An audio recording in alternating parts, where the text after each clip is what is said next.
Behind red curtains, shadows conceal a truth no one dares to speak. Welcome to Fogged Clue. I am your host, Merrin. Tell me, where are you joining from today? Your voices make these mysteries unforgettable. Now let's begin. It had been raining since the afternoon, a thin, steady drizzle that made the lamps along Boulevard Richard-Lenoir shimmer as though seen through frosted glass.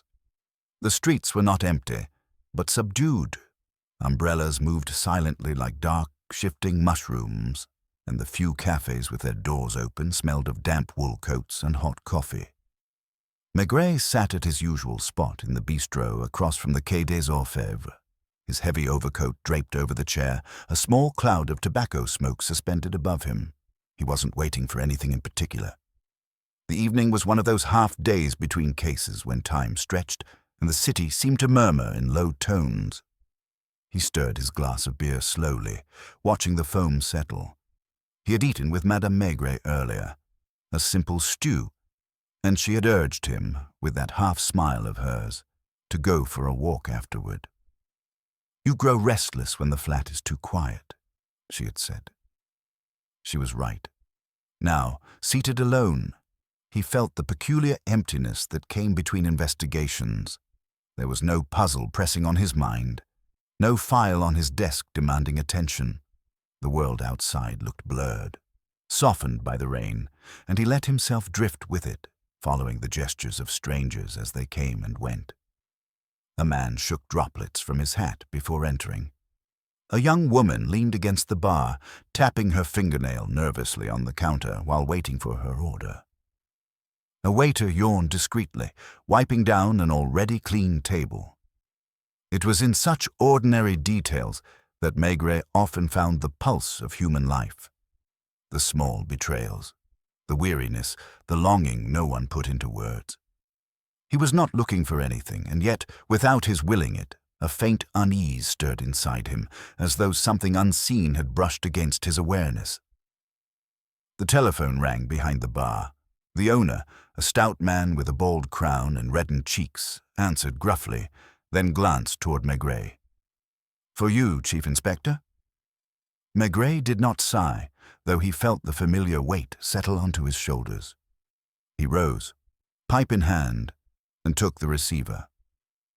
The voice on the other end was hesitant, uncertain. A young patrolman, judging by the tone.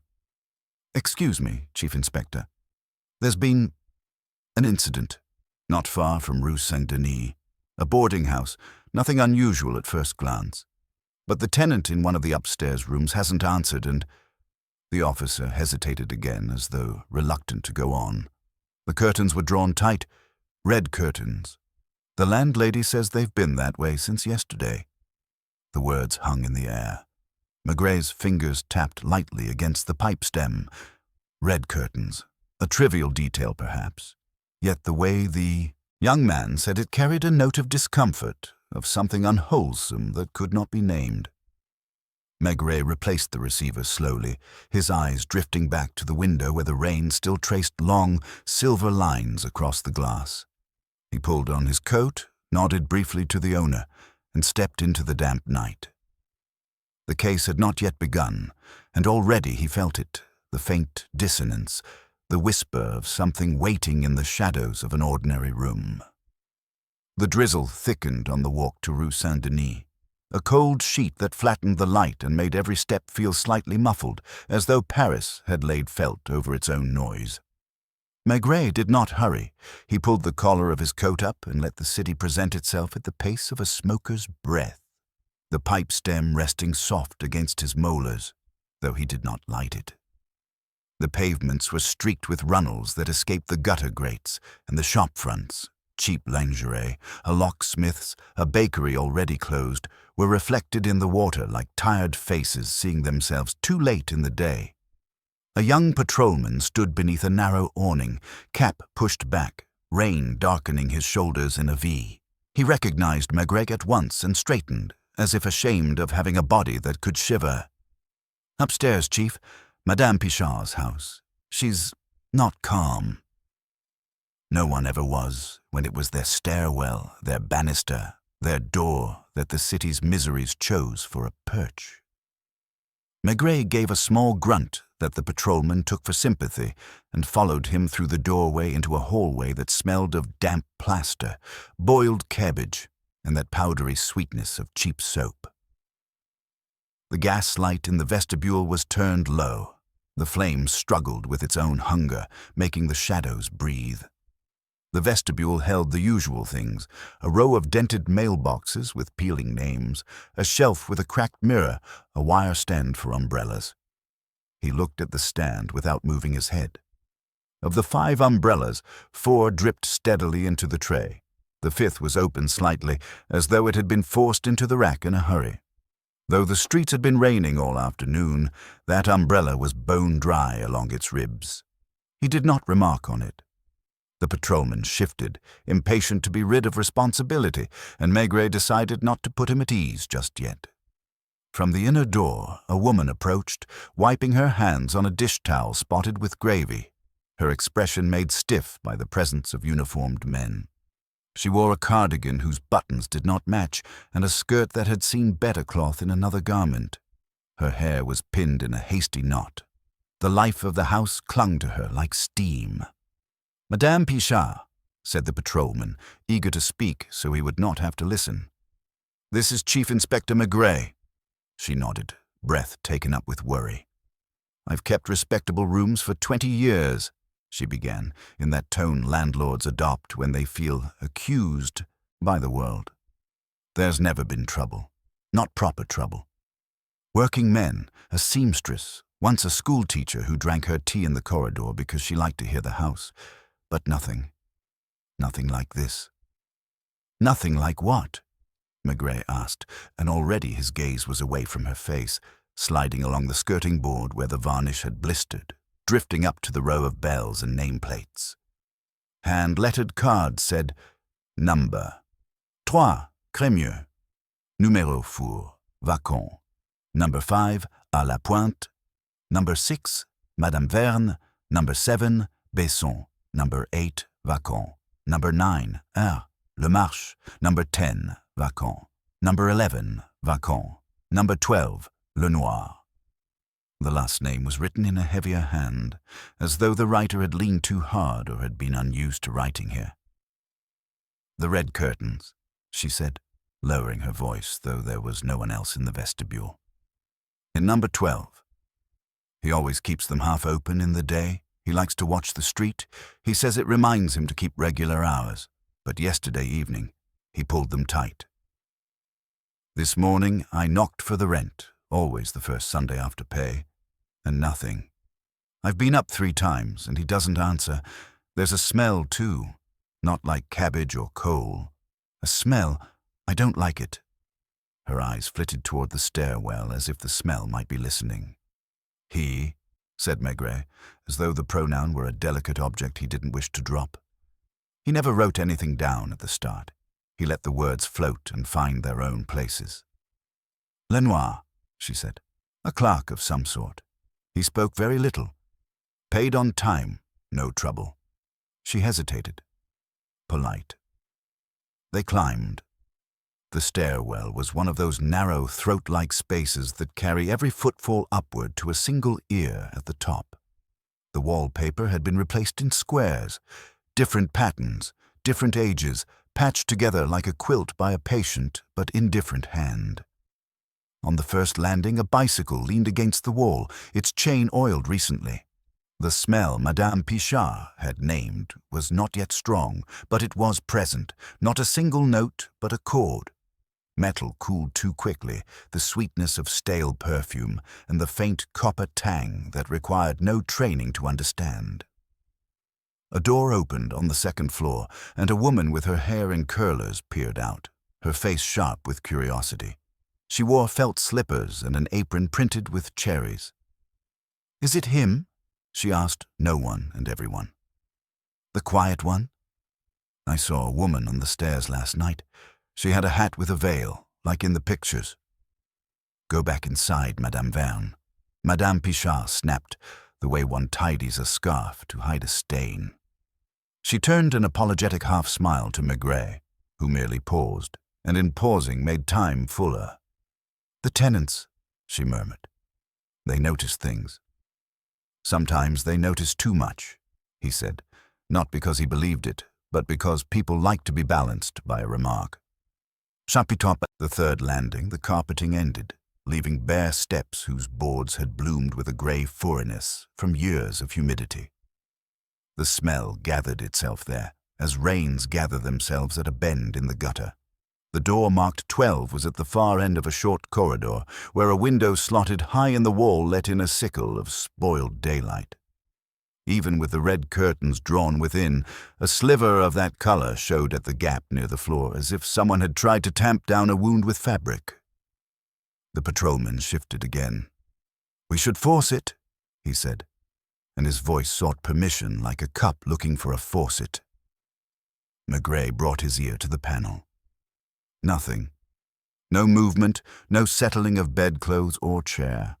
Only the house, making those small, patient sounds that come from air moving in ducts and wood, remembering that it was once a tree.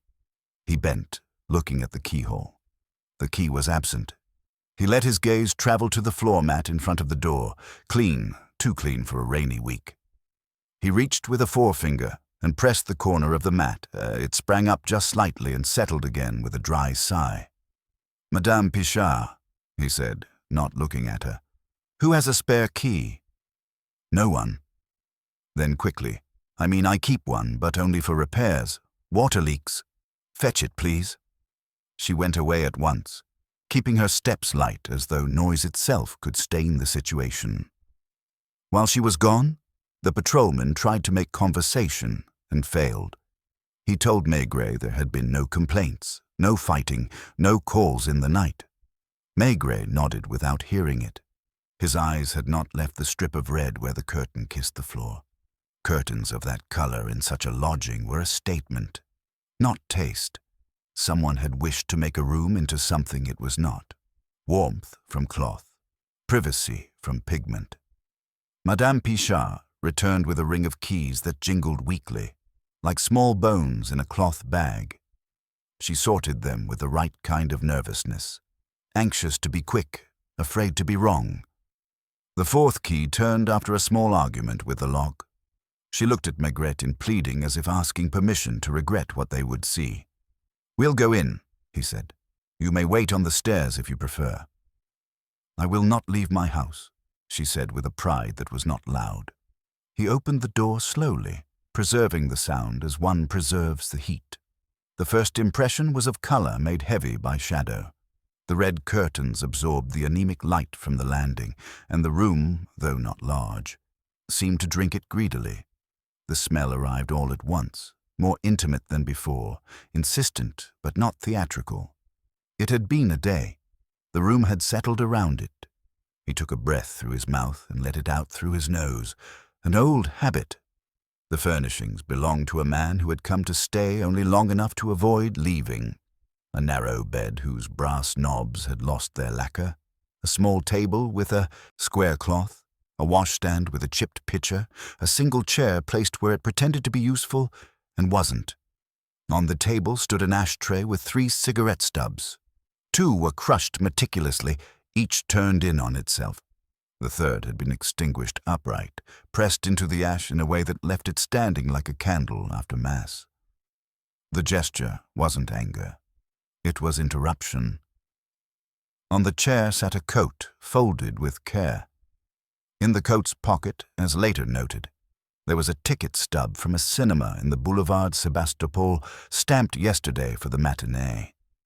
But now, in the first minutes, it was merely a coat shaped by the way a man believed the world should see him, tidy in order.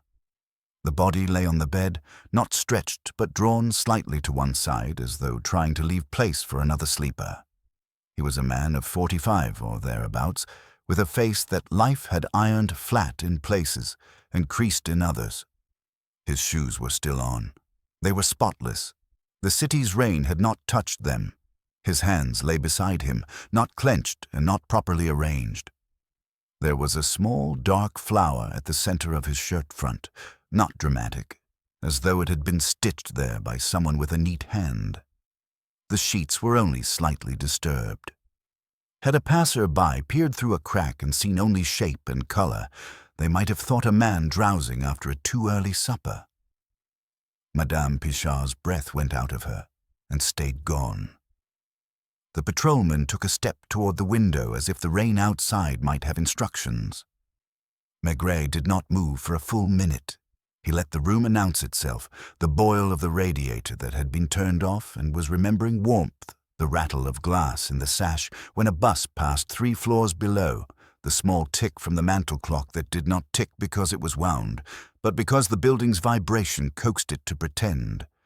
When he did move, it was to the washstand. On it lay a bar of soap scored with fresh nail marks and a towel folded twice. He touched the towel. Damp, but only slightly, as if someone had recently decided not to wash after all. Beside it sat a glass, with a thumbprint fogged by time and the air's humidity. The faintest perfume clung to the rim, something too floral for the man on the bed, more suited to a woman who wore her nerves where others wore jewelry. He looked again at the window. The red curtains were of a good cloth, heavier than the room warranted. He put his fingers to the hem and raised it just an inch. Beneath, the sill was clean. No splash marks, no droplets flung in from a careless opening. He let the cloth fall. On the floor, the edge of a carpet showed wear in a narrow path from bed to door, but between the chair and the bed the pile was disturbed in a wider arc, as if a skirt had passed there and brushed it in a hurry. "Chief," the patrolman said softly. "We will need a doctor," Maigret said, and his voice was as even as the E. "Rain. And someone to take photographs. No one touches anything." He stepped back to the corridor to breathe the air that belonged to people still living and watched, from the corner of his eye, as Madame Verne pretended to fetch water from her sink to justify standing at her half-open door. A radio murmured on a lower floor. A child somewhere coughed and was answered by the sigh of a mother. The house had resumed its cautious noises as a pond resumes its quiet after a stone has sunk. "Who visited him?" he asked without turning toward Madame Pichard. "No one," she began, then stopped herself, because people always begin with the life they prefer to have run. Sometimes a gentleman from his office, once, perhaps twice, a woman. She walked with care on the stairs, like a person who is unused to stairs or unused to being watched on them. I saw her hat, the veil. "What made you notice her?" "She used the mirror at the entrance," Madame Pichard said, almost apologizing. "The small one. She powdered her nose. At 8 in the evening." He nodded. Powder at 8. Shoes still clean after a day of rain. A dry umbrella in a stand that had patiently filled since noon. Red curtains that had swallowed the view, the noise, the street's gossip. None of it was evidence in the way men at the desk liked to stamp and file. It was the room's story told in a voice one had to lean in to hear. At the window, the rain persisted, indifferent to human arrangements. He lifted the curtain a second time and peered down briefly to the street, an angle that would have permitted a man to watch a woman arrive without being seen if he had wished to. He let the cloth fall again, its weight a quiet verdict, and stood still until the faintest pattern in the room, the small repetition of human habit that is the first cousin of truth, began to show itself at the edges of his sight. The doctor arrived 20 minutes later, carrying his small leather case and his habitual impatience, which he wore like a hat. He was the same man they always called for sudden deaths in this quartier, thin and sharp-nosed, with a watch chain that seemed to dictate the speed of his speech. He examined the body without ceremony, muttering about the hour, the damp, the wear on his shoes. Yet even in his irritation, he handled the corpse with a care that came not from compassion, but from routine, like a man handling bread loaves in a bakery. "Yes, he's been dead since yesterday evening, perhaps around 9 or 10. A single shot, close range, see here? No struggle, no great violence. Heart stopped quickly." He sniffed the air. "Odd choice, curtains that thick. This room must have been suffocating." Maigret only nodded. he let the doctor leave with his conclusions because they were useful, if not final. Time of death, cause of death, facts that the Bureau would want in black ink. But for Maigret, what mattered lingered elsewhere, in the aftertaste of the room and in the small contradictions it whispered. The photographer followed, lugging his apparatus with the weariness of one who had seen too many rooms like this.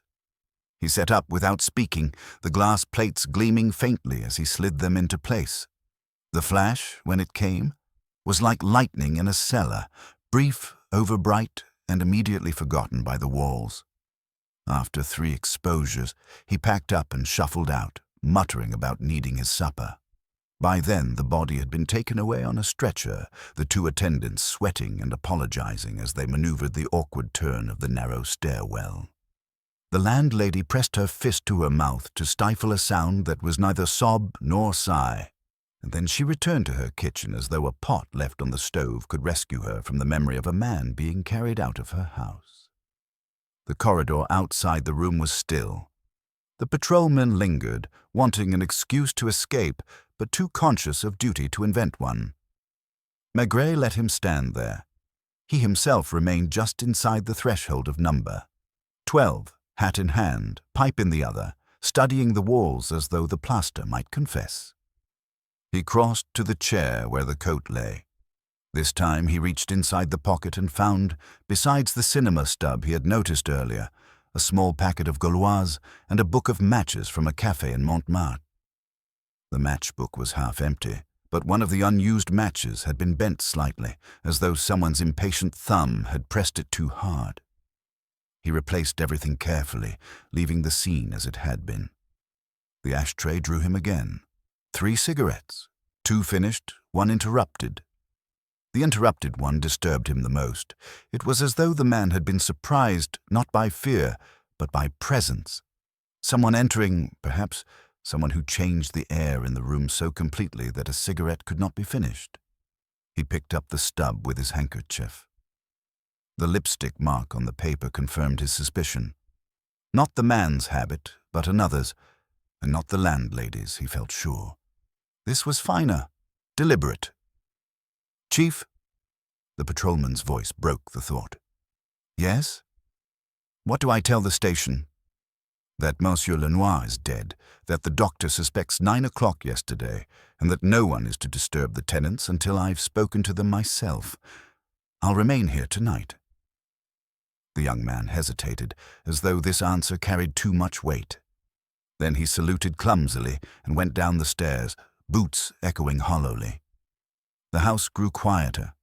From below drifted the smell of something frying in butter, the everyday rhythm resuming as if to cover the absence. Maigret stayed in the red-curtained room until the silence pressed against his chest. Only then did he step out, closing the door but not locking it, and leaned on the banister, listening. The woman with curlers, Madame Verne, was still at her door, though she tried to make herself look as though she were folding towels. Her eyes darted, waiting for permission. Maigret approached slowly. "You mentioned a woman," he said. Her shoulders rose defensively. "I shouldn't have said anything." "But you did." "She came twice that I know of, always in the evening. Once in spring, once this week. The same hat both times, with a veil. I notice hats." "What made you so sure it was the same woman?" Madame Verne hesitated. The way she walked. Careful, as if she expected the stair to give way beneath her, and she smelled of violets. Strong. The scent stayed after she left.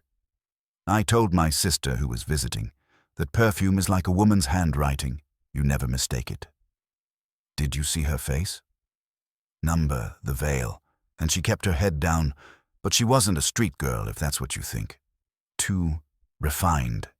Even the gloves. Kid leather, pale." He studied her with his heavy gaze until she looked away, embarrassed by her own detail. "And last night?" "Yes, around 8. She stayed an hour. I heard the door open again at 9. I went to fetch coal, and when I came back, the corridor was empty. I never heard her leave." He thanked her with a nod, which carried more weight than words. and moved on. The next door down was occupied by Besson, according to the nameplate. A man answered, thick-set in shirt sleeves, his face flushed from drink or from the heat of a stove. He blinked at the inspector as though at an apparition. "Yes?" "Chief Inspector Maigret. May I ask you a few questions?" The man stepped aside reluctantly. The room inside smelled of onions and pipe smoke. A small table held a bottle of red wine half gone. "Do you know your neighbor, Monsieur Lenoir?" "Barely. A quiet fellow. Said good evening, nothing more. Worked odd hours. I never knew where." "Did you notice anyone visiting him?" Besson scratched his neck. "Sometimes a man, suited, younger than him. Once a woman. I never paid attention." He swallowed and looked at the inspector with sudden unease. "Is he dead?" "Yes." Besson made the sign of the cross without conviction. "Then you'll want to speak with Madame Werner. She notices everything. Too much. I mind my own business." "I'll still want to know when you last saw him." 2 nights ago. He was coming in late. He looked worried, if you ask me. But he didn't ask me. I went upstairs." Maigret thanked him and left. He descended 1 flight and knocked at the door marked La Pointe. No answer. The landlady confirmed later that La Pointe was a postal clerk, often on night shifts, not expected home before morning. At the ground floor, Maigret returned to Madame Pichard's quarters. She was peeling potatoes now, hands moving mechanically, eyes darting up at every sound.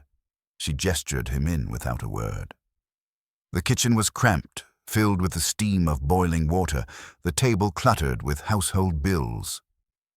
"Tell me about Lenoir," Maigret said, lowering himself heavily onto a chair.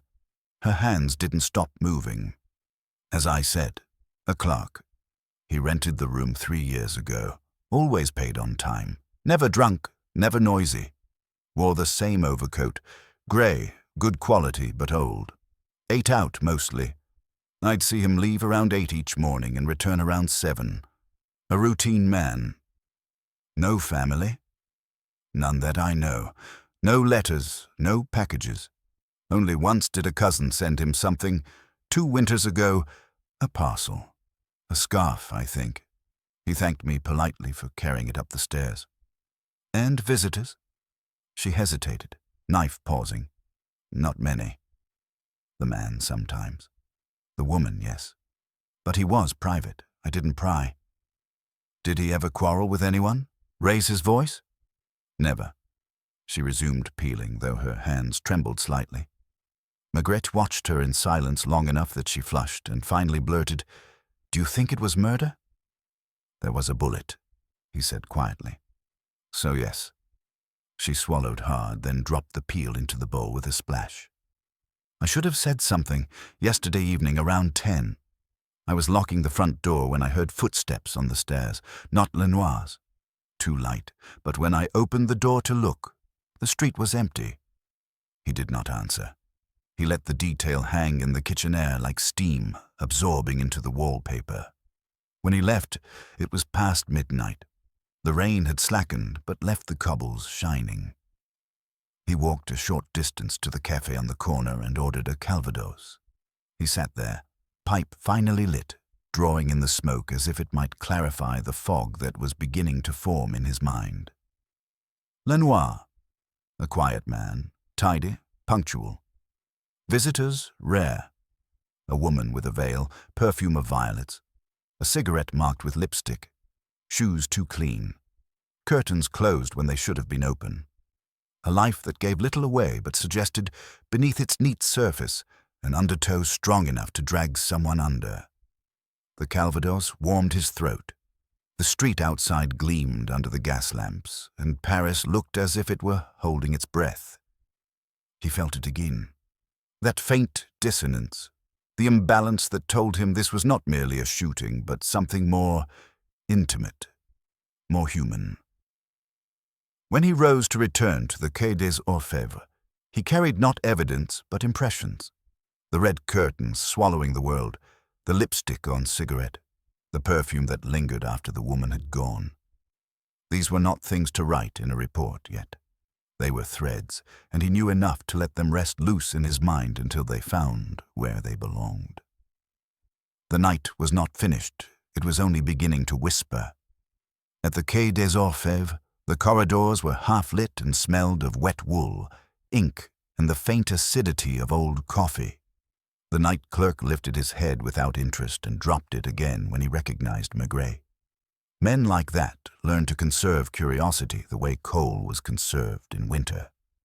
In his office, Maigret did not switch on the overhead light. He let the desk lamp carve a circle of yellow where his hands could rest.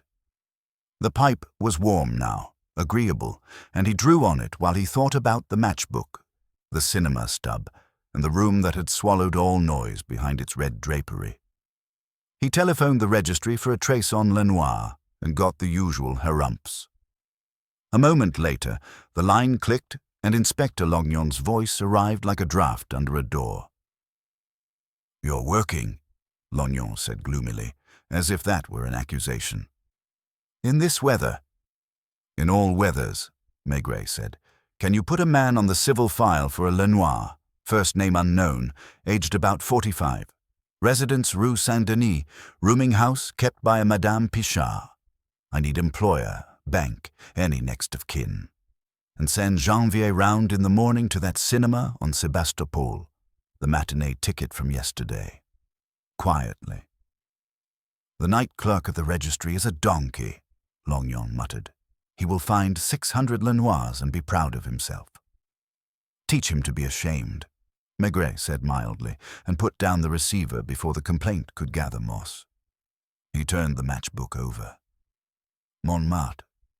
A café he knew by sight, one of those places where music came tinny from a box and the mirrors made the room look twice as occupied as it was. He did not rush there. The rain on the river thickened.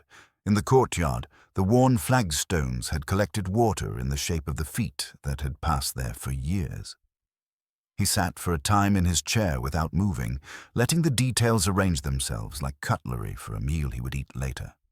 The lipstick on the cigarette, the perfume that stayed too long in a poor corridor, the shoes that had refused the day's rain. The umbrella in the vestibule that had been put away dry, mouth slightly open like a fish unsure whether to breathe. It was almost 2 when he rose. Montmartre had closed one eye, but not the other. He took a taxi that smelled of tobacco and stale breath and got out halfway up the hill to walk the rest. The café from the matchbook was still open for the lonely and the indiscreet. A waiter with a face that had not been improved by life recognized him and did not pretend otherwise. There are places where policemen come like tides, and this was one of them. "You have a matchbook with our name," the waiter said, glancing at Maigret's hands rather than the matchbook. "We are flattered." A man of 45, tidy, unhappy without saying so. "Did he come here?" Grey overcoat, clerk's hands. "Wonderful," the waiter said without irony. "You have described half my clientele. Did he leave a wallet on the table? Then I would remember." Maigret didn't answer. He let his gaze go to the mirrors, where men watched themselves drink. The waiter licked his lips, decided to be helpful to shorten the interview. "There is one who comes alone and sits by the pillar. He orders a small cognac and reads a newspaper that is not of this quartier. He tips badly but not insulting. 2 or 3 times a month. He never brings anyone.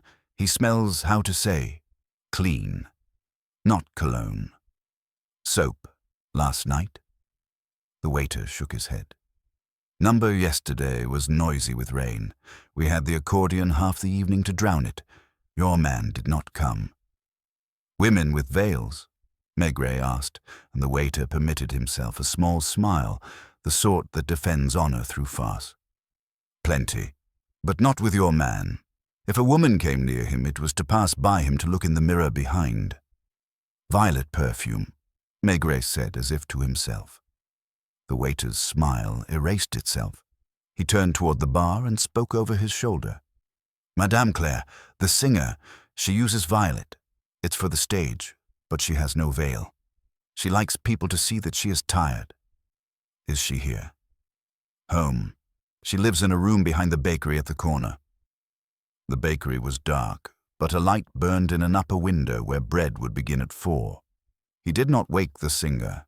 He did not think the perfume that clung to a corridor like a visiting card would belong to a woman who paid to be seen. On the way back down the hill, he paused under an awning and watched men mop the pavement of a bar. The dirty water ran to the gutter, meeting the rain as equals.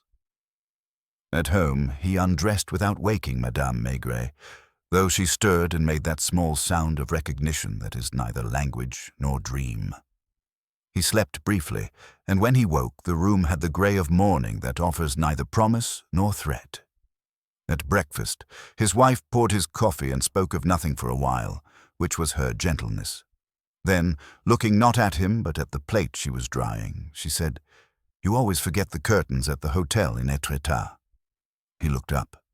"You close them all the way," she said, "and then you get up in the night and open them just a finger so you can hear the street. You say you sleep badly when you can't hear the street." He nodded. She had not meant it as a clue, only as a memory, but it put his mind into order. A man who closed thick red curtains in a poor room was a man who wanted to shut out the street, perhaps for someone else's sake. Or someone else had closed them, and he had let it be so. At the quay, Janvier had already gone to the cinema, leaving a note the size of a postage stamp. Cashier remembers a man fitting Lenoir for last week's Tuesday, alone. Matinee yesterday. She thinks she saw him at the kiosk with a woman, short, veil, gloves. They entered separately. Lognon had left more. He left always too much. Lenoir, first name Armand. Clerk at a wholesale stationery firm near the Bourse. Employer says he is punctual, discreet, not very social. Bank. Small savings at Credit Lyonnais. No family listed. Once fined for riding a bicycle without a lamp. Nothing else. A wholesale stationery firm. Paper, envelopes, little routines. It suited the coat folded carefully on the chair. Maigret called the firm and asked for the director, who answered in a voice used to telling inventories what to do. Yes, Lenoir had been absent today without notice. No, he had not been ill. He kept to himself, was exact in figures and mild with clients. No, they could not think of anyone who would wish him harm. These were the phrases such men had learned with the alphabet. He asked about visitors, and heard the little pause of a man checking that he was not about to create work for himself. Sometimes a gentleman from a supplier's office, the director said, and once the niece of our accountant to bring him a parcel. But that was months ago. The niece of our accountant. It was nothing, and yet it placed a young woman within the orbit of a man who left little trace. Niece. Gloves. Veil violet. He sent Lucas to the firm to look at desks and to say nothing more than necessary. He went back to Rue Saint-Denis, where morning had turned the house from nocturne to ledger. The same smells, a little thinned by daylight. On the first landing, a scrap of newspaper lay folded into itself. He bent, unfolded it, and found a small advertisement circled with pencil, furnished rooms to let near Square Montholon. Someone, Lenoir, looking to move. The pencil mark was the soft grey of a hand that does not press hard. He kept the scrap. In the vestibule, the umbrella still stood with its mouth ajar, as if surprised to have been left out of the conversation. He lifted it and turned it gently. A faint grit fell to the tray, a dust not made by the streets around Saint-Denis. Sand? He rubbed it between his fingers, not trusting his naming. He set the umbrella back, exactly as it had stood.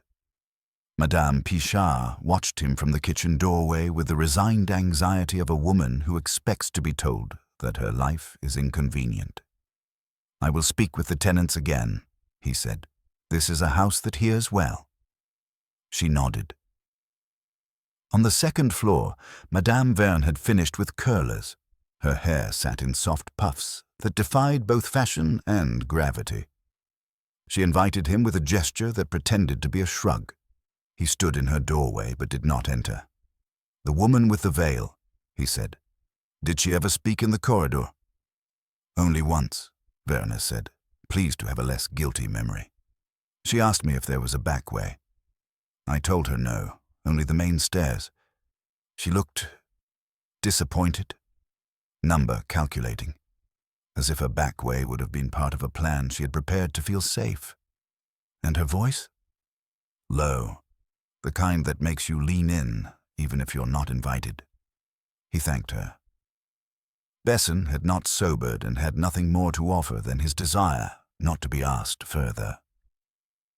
On the third floor, the door of number 12 had been sealed, the official ribbon strung across like a thin throat. He stood before it for a long moment, then climbed another flight. The empty rooms under the roof. From there, a window looked onto a courtyard threaded with clotheslines. The red curtains of number 12, seen from above, were less dramatic, a patch of color in an arrangement of grays. On his way down, he stopped at the mirror in the vestibule where the landlady said the woman had powdered her nose. He looked at himself only briefly. Mirrors in houses like this give back more of the house than of the man. On the little shelf beneath was a film of powder he hadn't noticed the night before, caught in the seam where wood meets glass.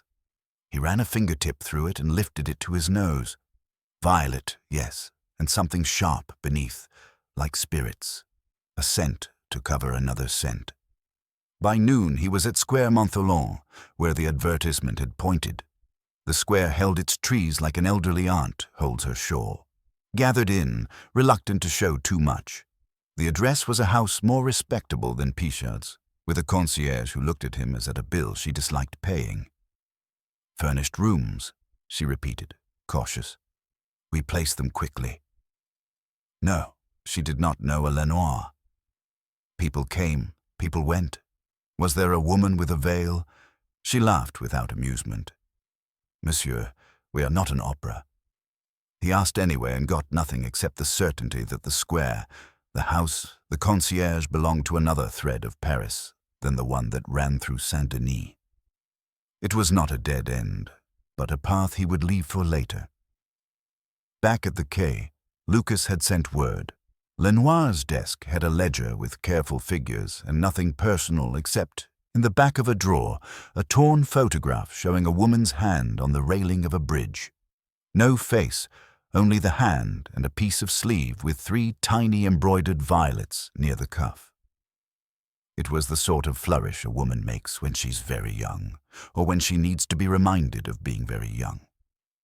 Lucas had pried it loose with his policeman's fingers and was bringing it in. Maigret sat with that image in his head, though he had not seen the photo yet. A hand on a railing, violets stitched near the wrist, a veil that kept a face private, a voice that asked for a back way. A man who closed his curtains to be taught how to live without the street for an hour. A cigarette interrupted not by fear, but by company. Shoes too clean for a day of rain. An umbrella that had met a dust not born here. He felt the suspicion rise not as a leap, but as mercury climbing an old thermometer.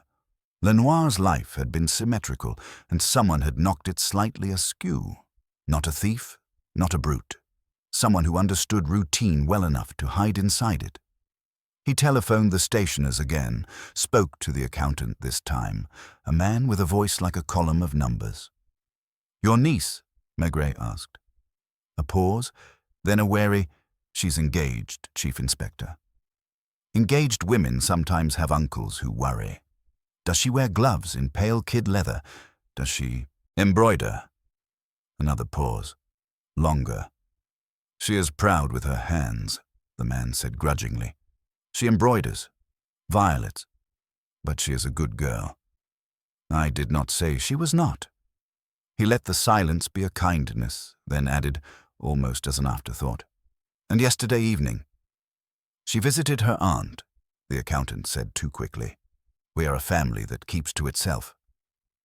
"Of course," Maigret said, and put down the telephone, the click as soft as a nod. The rain was a memory by late afternoon. The sky held color like a bruised turning. He stood at the window of his office and watched a barge move along the river as if carrying time downstream. It was not yet the moment to knock on a door and ask Anise about a cuff embroidered with violets. He would first go back to the house with the red curtains at dusk, when tenants return and truth sometimes comes in with dripping coats. He put on his hat, heavy with the night before, and let the door swing shut, the corridor swallowing him like another curtain. Dusk had a way of entering the house before it entered the street, as if the staircase drank light more quickly than the sky. Maigret returned to Rue Saint-Denis when the day had thinned to that grey that is neither a promise nor a refusal. He did not ring. He pushed the door and let the vestibule accept him like a familiar draught. The umbrella in the stand still kept its mouth open, as if it had been interrupted mid-sentence. From the kitchen came the small economies of a landlady at supper. Plates set down carefully, a pan moved off a hotter ring to save the gas. He nodded toward the shadow of Madame Pichard and took up his post by the mirror, not to see himself, but to watch the whole house as it came and went within its frame. Men returned in twos and singles, shoulders shining, voices lowered by habit rather than sorrow. The corridor's worn runner collected a line of damp footprints that ended where people remembered themselves and wiped their souls. The smell of boiled chicory drifted up the stair like a poor man's incense. At the second-floor landing, Madame Verne had found reasons to pass and repass, a basket on her arm that was too light to be useful. He waited. Waiting was a kind of question. The first arrival worth keeping was Lapointe, the postal clerk. The door marked with his name had been shut in the morning. He climbed with a tilt in his gait that belonged to men who carry pouches for years. At the sight of Maigret, he stopped, then thought better of stopping, and continued until they stood together between landings. "You were on nights," Maigret said, not asking. "Yes, Chief. I came off at 3, slept at my sister's in Belleville," Lapointe said, offering his alibi before his name. "I heard there's been... well..." His eyes slid toward the ribbon across a number. 12 farther up, the thin bureaucratic throat. "Tell me what you hear when you are home," Maigret said. Lapointe tried to smile and failed. "I hear everything and nothing, like everyone."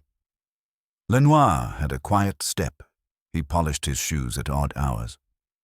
Polished. "In the corridor," Lapointe said, as if confessing a vice not his own. He didn't like the smell of the paste in his room. He would put newspapers under his chair and work with a rag. Sometimes late, he said a man should begin the next day without yesterday's dust. "Did you ever see him with an umbrella?" Maigret's hand made the smallest motion toward the stand. Lapointe looked, then looked again, as if the umbrella had changed while his eyes were elsewhere. He had a black one that dripped like any decent umbrella. "That one..." He shifted and lowered his voice. "That one is not his. I noticed it this morning when I came to tell her I wouldn't sleep here. It's too good for this hall." "Whose is it?" Lapointe shook his head.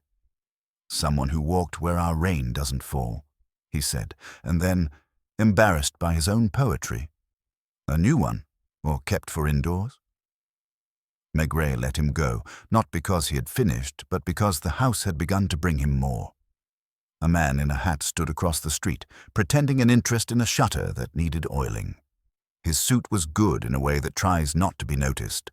The rain had polished his shoes to a truthfulness most men avoid.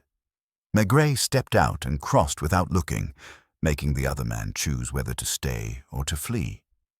"You looked at the second floor without turning your head," Maigret said softly. "That's expensive training for a person who sells paper." The man took off his hat, not as a gesture of respect, but because nervous hands must move. "Delage?" he said. "Maurice, from Delage Frères. We supply fine envelopes. I came to ask if Monsieur Lenoir, was ill." "You came to ask if he could sign something?" Delage's jaw worked. "We had a matter underway, a private order, nothing to do with his firm. A friend of his required a batch of envelopes of a particular size to be used at a ceremony. He looked at the inspector and tried to gauge whether that word would trouble him. "Wedding announcements," he added. "Whose wedding?" "I'm not at liberty," Delage began, and then stopped. He must have felt that the rain and the open door behind Maigret were liberty enough. A young woman known to him, modest circumstances. He was discreetly arranging things, collecting the printed cards himself so as not to burden the family. And last night? Delage's mouth pinched as if to keep a secret from falling out by gravity alone. "He asked me to bring a sample, to discuss the embossing. I came at 8:30. I waited under the awning opposite because I'm not a tenant here and this entrance has ears. A woman went in with a veil at 8. I waited until 9. When the curtains pulled tight, I left." His eyes slipped toward the red, visible like a sore from the street. "We don't do business after curtains one sees from the road have been pulled." He put his hat back on and performed the clumsy bow of a man who has never bowed to a policeman before. "You will come to the quay tomorrow, 10 o'clock, Maigret said without severity. "Bring what you brought last night." Delage nodded and escaped, relieved to have been made temporarily someone else's problem. The door side closed behind the inspector when he went back in. He stood again by the mirror. In its corner, the fine dust of powder still lay like frost in a place the rag had missed. He ran a thumb gently along the frame and brought the dust to his nose. Violet wedded to something sharper, a small bite at the back of the throat. Spirits, perhaps, or a steadier for the nerves. From the stairs, a child came down sideways, as children do who believe steps are mountains. He carried a cat with the solemnity of a priest handling a relic. At sight of Maigret, he stopped without fear and examined him as one examines a painting to see whether it will move. "Maman says you're the man who listens to houses," he said. "Your maman is clever," Maigret said. "What did the house say last night?" The child frowned, dragged back into the dark by a grown-up's question. It sneezed. He made the sudden sound, miming a suppressed explosion. "Like when Papa opens his bottle too quick. Once a cork?" Maigret said. The boy nodded with certainty born of experience. "Only once. After the lady with the lace on her face went up. I know because the cat went under the bed and wouldn't come out. He doesn't like the cork noise." The boy's mother's voice called him up sharp from the first floor, and he took his cat and his knowledge away. Maigret stayed where he was. Once. At around 9, if Delage had counted the hour honestly. Enough for a small pistol. Enough for a world to go quiet without getting up from a chair. He climbed. The ribbon across number 12 was not made to stop thoughts. On the landing, the wood of the banister was worn smooth at the height of a woman's glove. He put his palm there and felt the faintest grit, something that resisted the skin in a way ordinary dust did not. He rubbed it between finger and thumb and thought of the umbrella again and of places where such fine grain lives, building sites, the edges of squares where men scrape stone, the sand at the base of scaffolding that sneaks into shoes and under nails. Square Montholon had such work last spring, he recalled, without recalling how he knew. It might mean nothing. It meant at least that the woman had come from a place where rain makes paste, not splash, that she had wiped her glove on the rail to clean it, or steady herself. Lucas arrived soon after, stepping like a man who knew which boards were treacherous. He carried an envelope.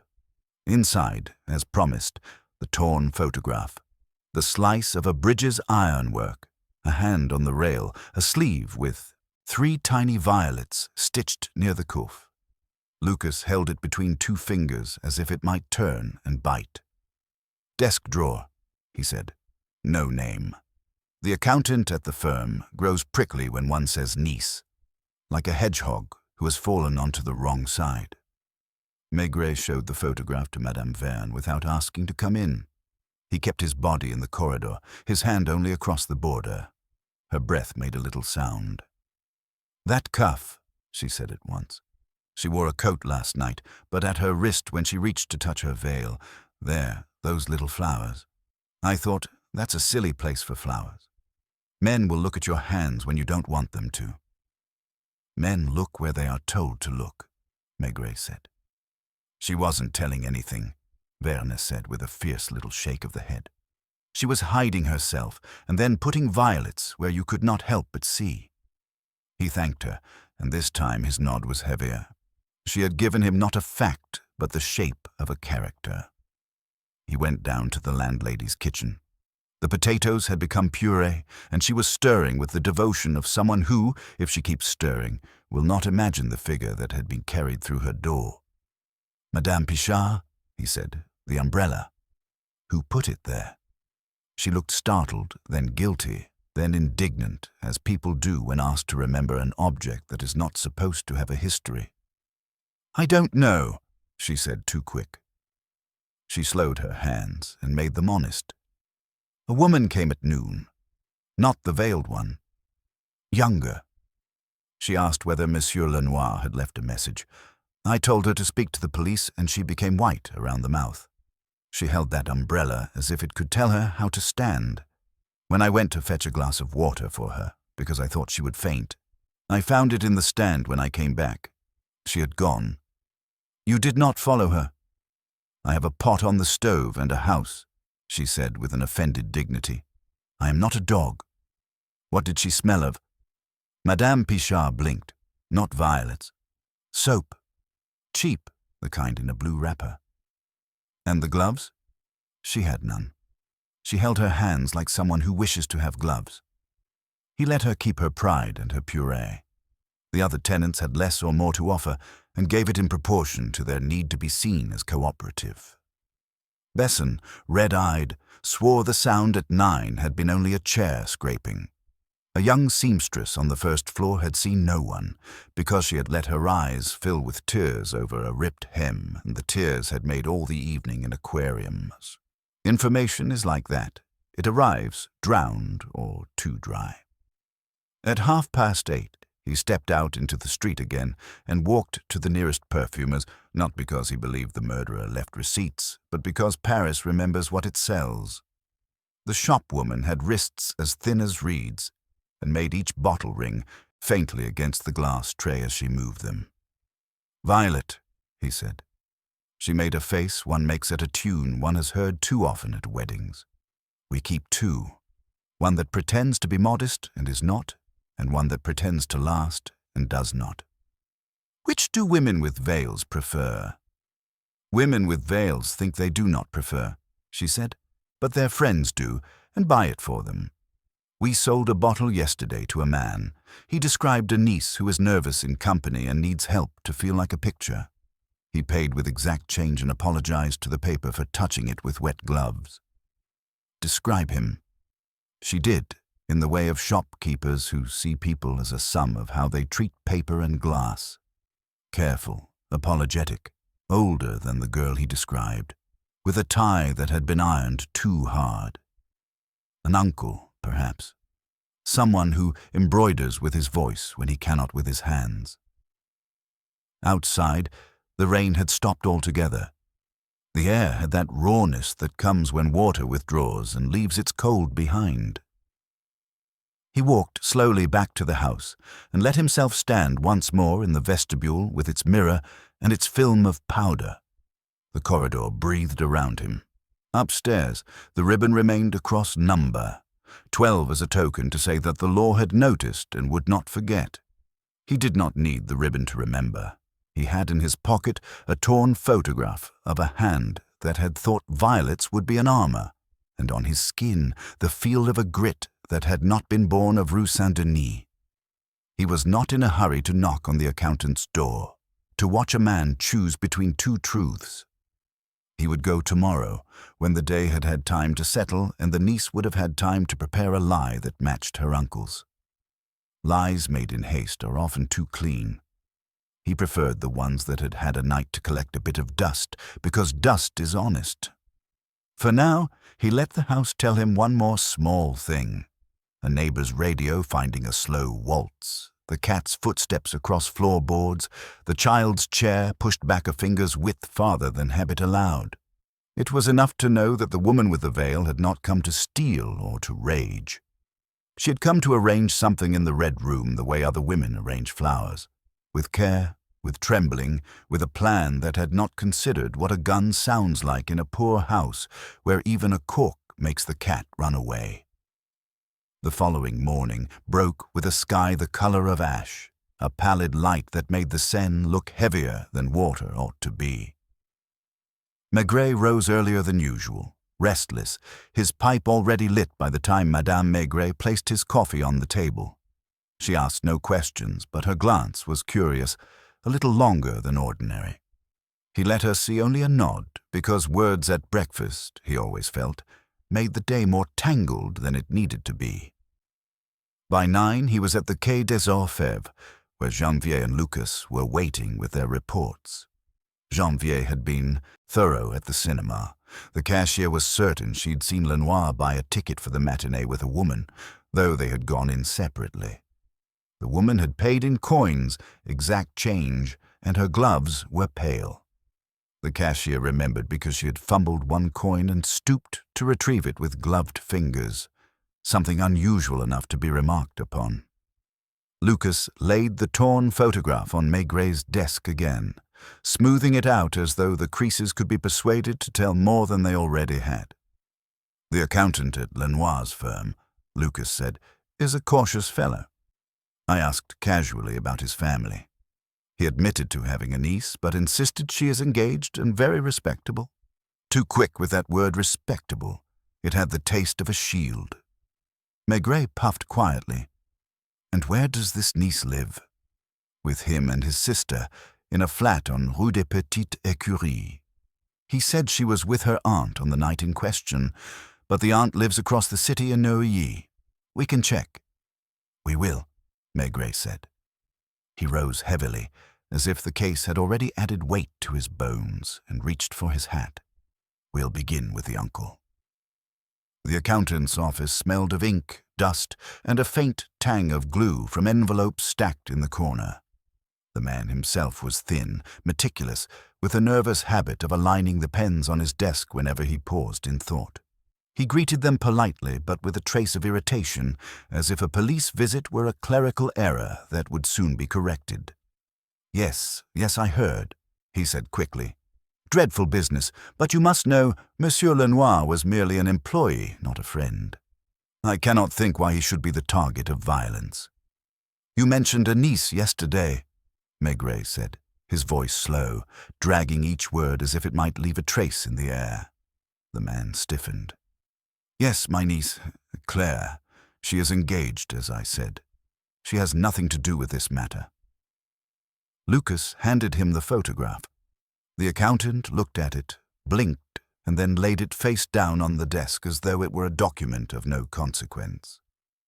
I do not know this picture. Your niece embroiders violets, Maigret said. Does she not? A pause too long. Then the accountant pressed his lips together. Young women indulge in many fancies. It means nothing. She's a good girl. Where was she 2 nights ago between 8 and 9? With her aunt in Neuilly. We will ask the aunt, Maigret said mildly. He tapped his pipe against the ashtray on the accountant's desk, leaving behind a small constellation of grey. The sound made the man flinch slightly, as though the pipe stem were a gavel. They left him sweating into his collar and went on to Neuilly. The aunt was a woman of stiff posture and a voice sharpened by loneliness. She admitted, after a little prodding, that Claire had not been with her that evening. She comes sometimes, the aunt said, but not that night. I dined alone on soup and bread. The girl is secretive. She has her own life, though my brother pretends otherwise. By the time they returned to the quay, it was near noon. The city had shaken itself into motion, carts clattering, office clerks darting through puddles, and somewhere a barrel organ grinding out a tune nobody listened to. She lied, Janvier said simply. She did what girls do when their lives cross lines they're not supposed to cross, Maigret corrected. He lit his pipe again, letting the smoke thicken the silence. "Bring her here." Politely. Claire arrived with the air of someone who had rehearsed dignity but lost part of it on the way. She was pale, her gloves immaculate, her veil plain this time. No lace, as though simplicity might erase memory. She sat opposite Maigret, hands folded too neatly, and answered his first questions with short, careful sentences. Yes, she knew Monsieur Lenoir. He was a friend of her uncle's firm. No, she had not seen him recently. Yes, she had been to his room once, perhaps twice, to deliver a parcel. Always in daylight. Maigret said nothing. He leaned back, his pipe resting between his teeth, his gaze heavy and unblinking. Silence pressed on her like a second body in the room. She shifted, adjusted her gloves, and at last spoke again. "He was kind to me," she whispered. "He treated me with respect. He said I deserved better than clerks and small men. But it was nothing improper." Her eyes flickered downward, as if to deny themselves the right to meet his. "You were with him 2 nights ago," Maigret said gently, as though reciting a fact already established. "At 8 o'clock. You wore gloves. You carried violet perfume, and you closed the curtains." She froze. Her breath caught audibly, a sound like a stitch tearing in cloth. Then she shook her head quickly. No, that isn't true." But her denial came too late, the rhythm wrong, and Maigret did not answer. He let the silence grow again until she pressed her palms flat against her knees, trembling slightly. Finally, she looked up, eyes wide and wet. "I only wanted to speak with him," she said. "I wanted to tell him I was engaged, that it was finished. He frightened me sometimes with his seriousness. He dreamed too much. He thought—" She stopped, biting her lip. "He thought you loved him," Maigret finished. She gave a small, shamed nod. "And then?" Her hands clenched. "He grew angry. Not loud, but angry in his way. He said I belonged to him already. He tried to hold my wrist. I pulled back. The gun, it was on the table. I don't know why. I don't know whose it was. I only remember the sound." Her words spilled faster, then broke. She pressed a handkerchief to her mouth, the embroidered violets on the corner catching Maigret's eye like a confession in thread. Lucas shifted in his chair, but Maigret raised a hand to stop him. He did not want a confession scribbled too quickly. He wanted the truth to ripen in its own time. "You left the umbrella," he said quietly. She looked startled. I didn't mean to. It wasn't mine, it was my uncle's. He gave it to me when I left the house. I forgot it." Maigret studied her without speaking. The lie was clumsy, and she knew it. Tears welled, and she dropped her gaze. "It was his umbrella," she murmured finally. "He brought it for me. He said if anyone asked, I was with my aunt. He wanted me to be safe. He told me to leave everything behind, to say nothing." The silence deepened again, broken only by the faint tick of the clock in the corridor. Maigret rose at last, moving slowly, pipe still between his teeth. "Take her home, Lucas," he said softly. "She will not run." When they were gone, he returned to his chair and poured himself a small glass of beer from the bottle he kept for such moments. He drank half of it and set it down, staring at the torn photograph still lying on the desk. A hand on a railing, violets stitched near the wrist, a young woman hiding herself in veils and gloves, and an older man folding her life into his ledger of respectability. And Lenoir, neat, punctual, already a ghost before the shot had been fired. It was not finished. The uncle's role hung in the air like smoke.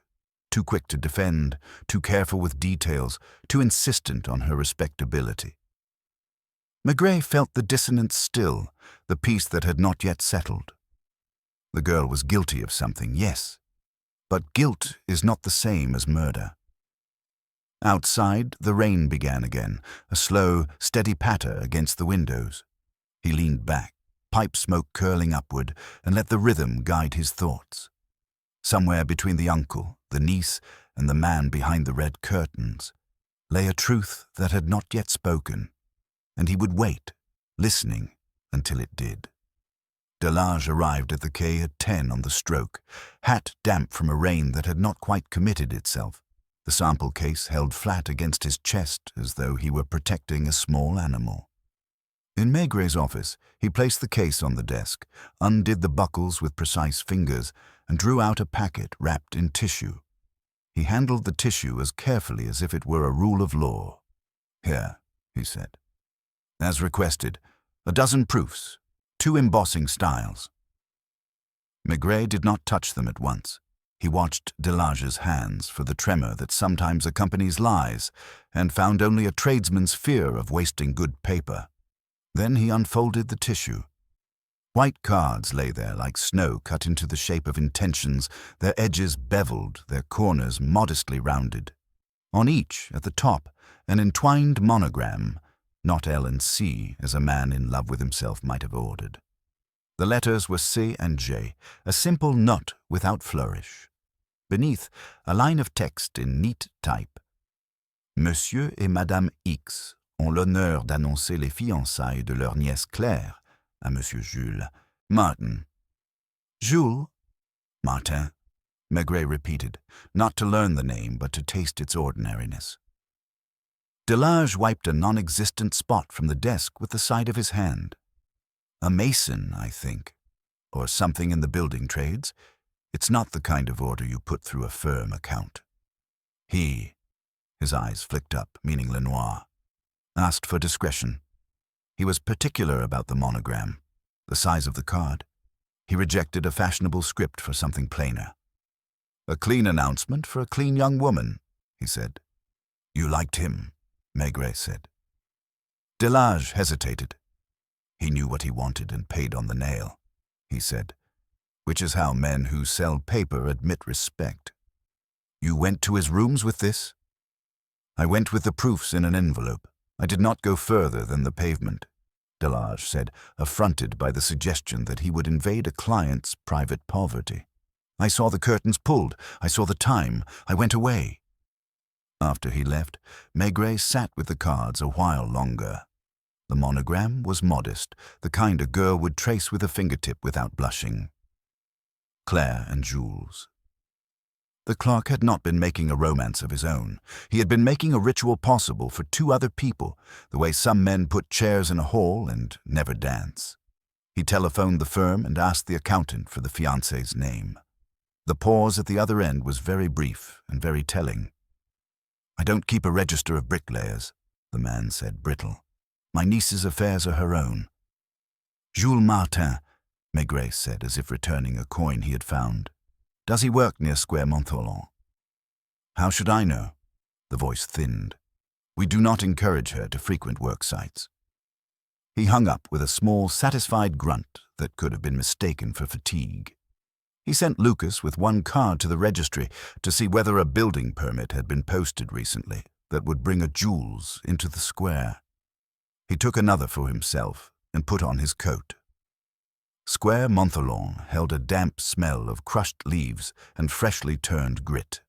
A façade on the northern side was wrapped in burlap and scaffolding, the street narrowed by sawhorses and the shouting patience of men who move stone a loaf at a time. He approached without haste. Work stops for nobody, not even for a commissioner who looks as if he might move it with his gaze, and the men carried on until he spoke with the foreman, a square man whose beard had learned the color of mortar. "Martin," the foreman said. "There is always a Martin. We have 2. Jules is ours. Hands like a priest at mass. Careful. He finishes corners. He is in the back, near the lift." Jules had a narrow face that work had not yet used up, though it had begun. His cap was pushed back, and his hair showed the chalky pattern of dust no soap can quite wash from black. He saw Maigret before the foreman jerked his chin and did not pretend not to. "You are the police," he said, wiping his hands on a rag that only rearranged the white. "It's about Claire." "Yes," Maigret said. He did not announce Lenoir's name. He waited for it to arrive of its own weight. Jules' eyes flicked toward the burlap, where the wind made a lazy muscle of the cloth. "She came by to show me the cards," he said, as if that could be treason. "Not real ones, only proofs. She laughed because my name looked like it belonged to someone who could dance. I can't dance." "You smell of soap in a blue wrapper," Maigret said, a remark without menace. Jules half smiled, teeth white in the white. "We have a sink, not a bath. The soap is cheap and honest." "You were with her yesterday?" "No, the day before." "At noon?" Maigret asked. He nodded once. "She was pale. She said she had to tell a man something he would not like. I told her I would come, and she told me not to. She doesn't like men to quarrel. She thinks quarrels cannot be stopped once they start." "And you let her go alone?" Maigret said, without judgment. It landed like dust. Jules' jaw moved. "Yes, because I am poor. Because I thought a clerk would be polite even when he was sad. Because I was ashamed to go into a house where the stairs creak when a poor man climbs, but an official never hears them." He looked at his hands as if they could answer for him. "I went afterward. Not at night. The next day. At noon. Madame in the kitchen looked at me as one looks at a broken plate that will still serve for stew. I asked for a message. I couldn't speak it out. I left the umbrella without knowing I'd left it because it was borrowed and I was thinking of something else. Then I went away because the house was listening." "You smelled of cheap soap," Maigret said again. "Not violets." He nodded once, a movement that admitted more than one thing. "Where did she get the violets?" Maigret asked, and did not need the answer. He had already heard it at the perfumer's, paid for with exact coins by a man who apologized to the paper for being wet. Jules turned his cap in his hands. "Her uncle keeps her straight. That is what he says. Straight girls need veils for their faces and violets for their hands. He's a bookkeeper for other people's accounts. He thinks love is a line one writes under a sum." Maigret did not smile. "And a pistol." Jules' head jerked up. "She told me there was a gun. She said it was there when she came. She said it made the room small." "You did not give her one?" He looked at Maigret as if asked whether he had handed her the moon. "With what money?" he said simply. "And for what?" "She can make a man do what she wants with the way she looks at the floor. I thought she would make him understand." "When you came at noon, you left the umbrella," Maigret said. "You touched the rail in the corridor." Jules looked at his fingers. "I wasn't careful." He hesitated. "Was he unkind?" Maigret let a small sigh escape, the sort that says the world rarely behaves, but sometimes it behaves consistently. "He was precise. He prepared cards with your initials. He closed the curtains with her. He was angry in his way. There was a shot." Jules turned away, pressed his forehead against the burlap as if the roughness were a kind of prayer. When he faced Maigret again, his eyes were red without tears. "If she had done something," he said, "I would go to prison for her. I think you know this. But she did not. She shakes when she hears a cork pop. She would drop a gun and run, and the cat would know before the house." "It was the child who knew," Maigret said. "He called it a cork." Back at the quay, Lucas had the building permits. One had Jules Martin's signature, a thick, careful hand. Another had the accountant's name as a reference for a guarantor. Odd, unless the uncle liked to keep the world bound by thin strings passing through him. Janvier had also found, in a drawer at the firm, an absence, a space where a small box of cartridges had stood once upon a time. The accountant had been quick to say he locked his desk always. Locks are not proof against people who own them. "Bring the uncle," Maigret said. "Do not hurry him. Let him tidy his tie." The accountant entered with indignation, wound tight like a spring inside a watch. He began before he sat down. "I will not have my niece spoken of in corridors. She is engaged. We have made arrangements. She was foolish in her choice, but we will raise her." "Raise?" Maigret repeated, as if learning a dialect. He offered a cigarette, and did not mind that the man took it with fingers that trembled. "A gun is missing from your desk," Maigret said conversationally, when the silence had become a room of its own. The accountant blinked. "I once kept a small Browning for walking home at night. Many men do. You do not anymore. I misplaced it."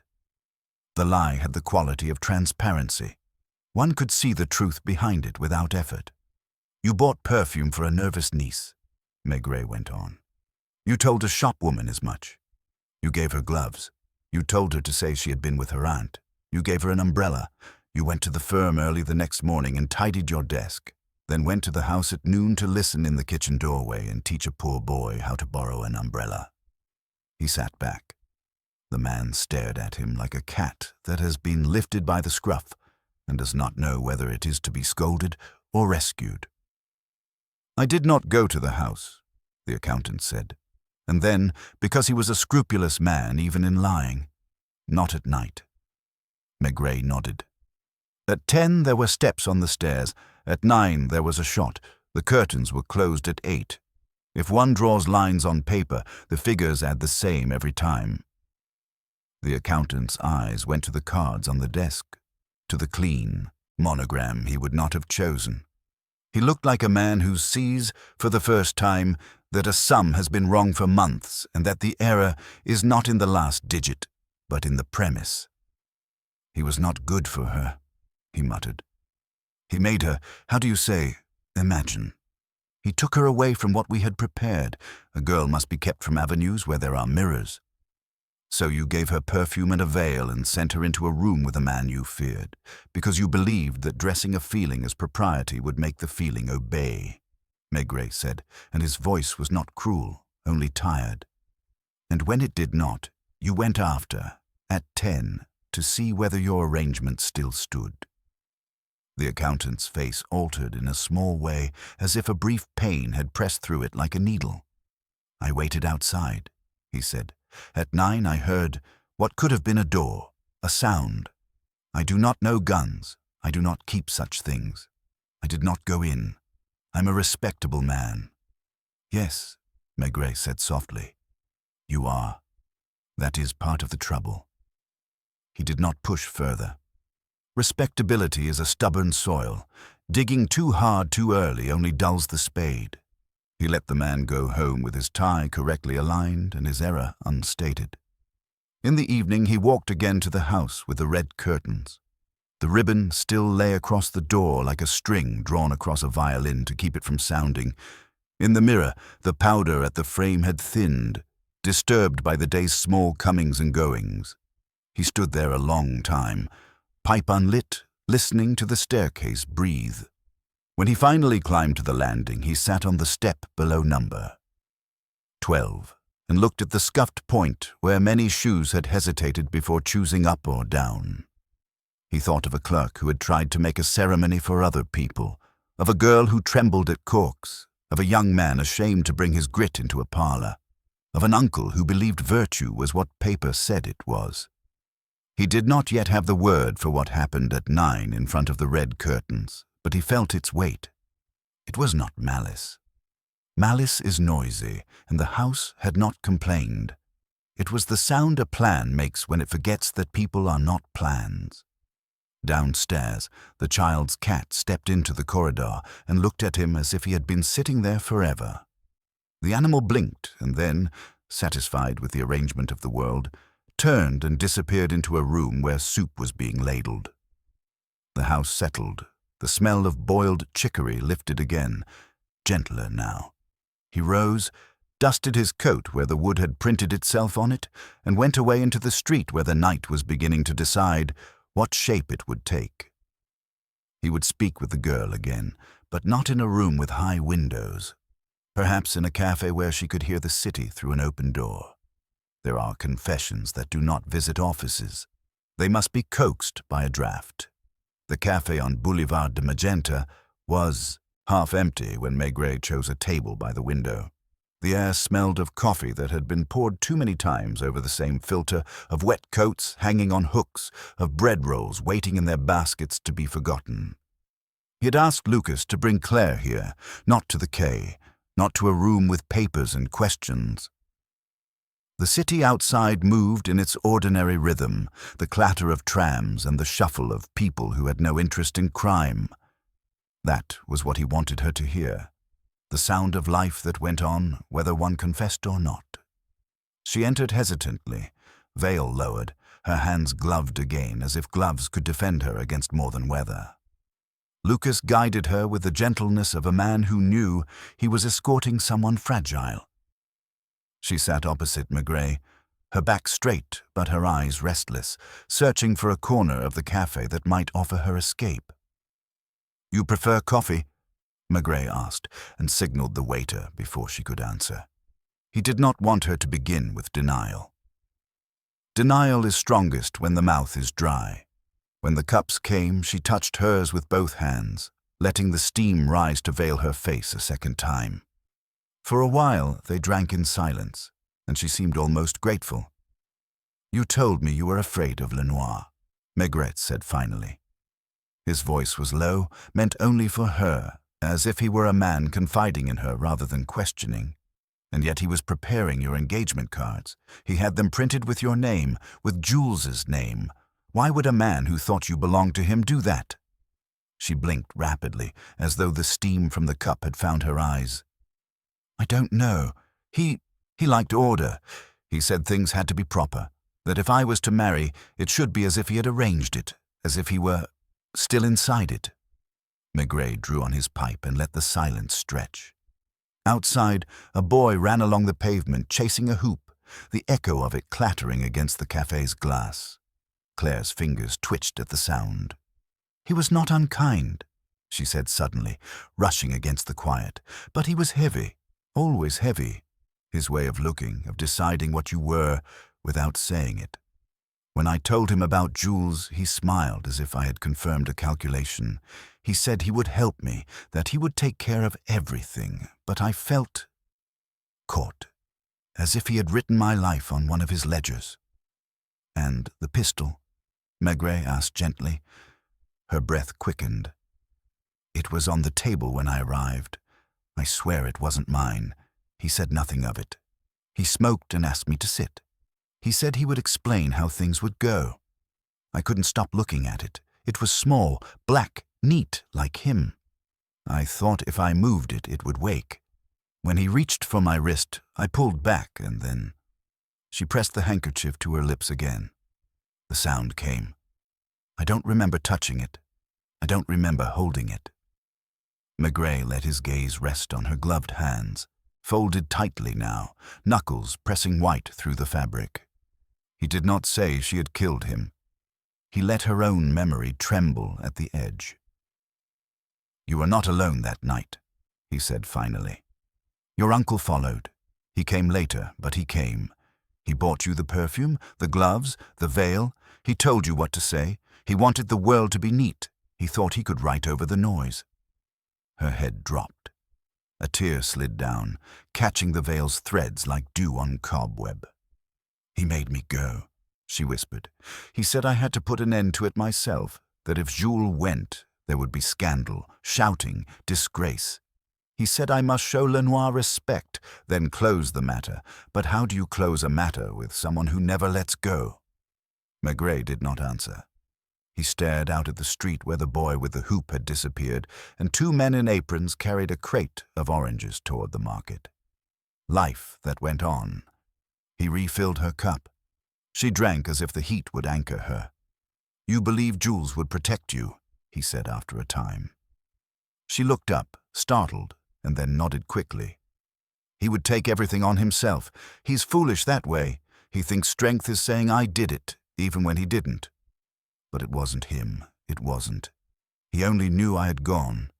He waited, and I didn't come back. He thought if I was in trouble, he should be the one punished, but he doesn't understand. I couldn't bear it if he suffered for me." Maigret's pipe had gone out, but he did not relight it. He leaned forward, resting his hands on the table. "Claire, listen. You're not a criminal. You're a girl pushed by other people's rules until there was no space left. You saw a gun. You heard it go off. But someone placed it there. Someone who wanted the problem solved by neatness. That is what troubles me. Guns don't appear on tables by themselves. Her lips parted as if she might say her uncle's name, but fear caught the word before it formed. She only shook her head, violently, desperately, and pulled the veil closer as though to retreat behind it. Maigret let her. He did not need the name spoken yet.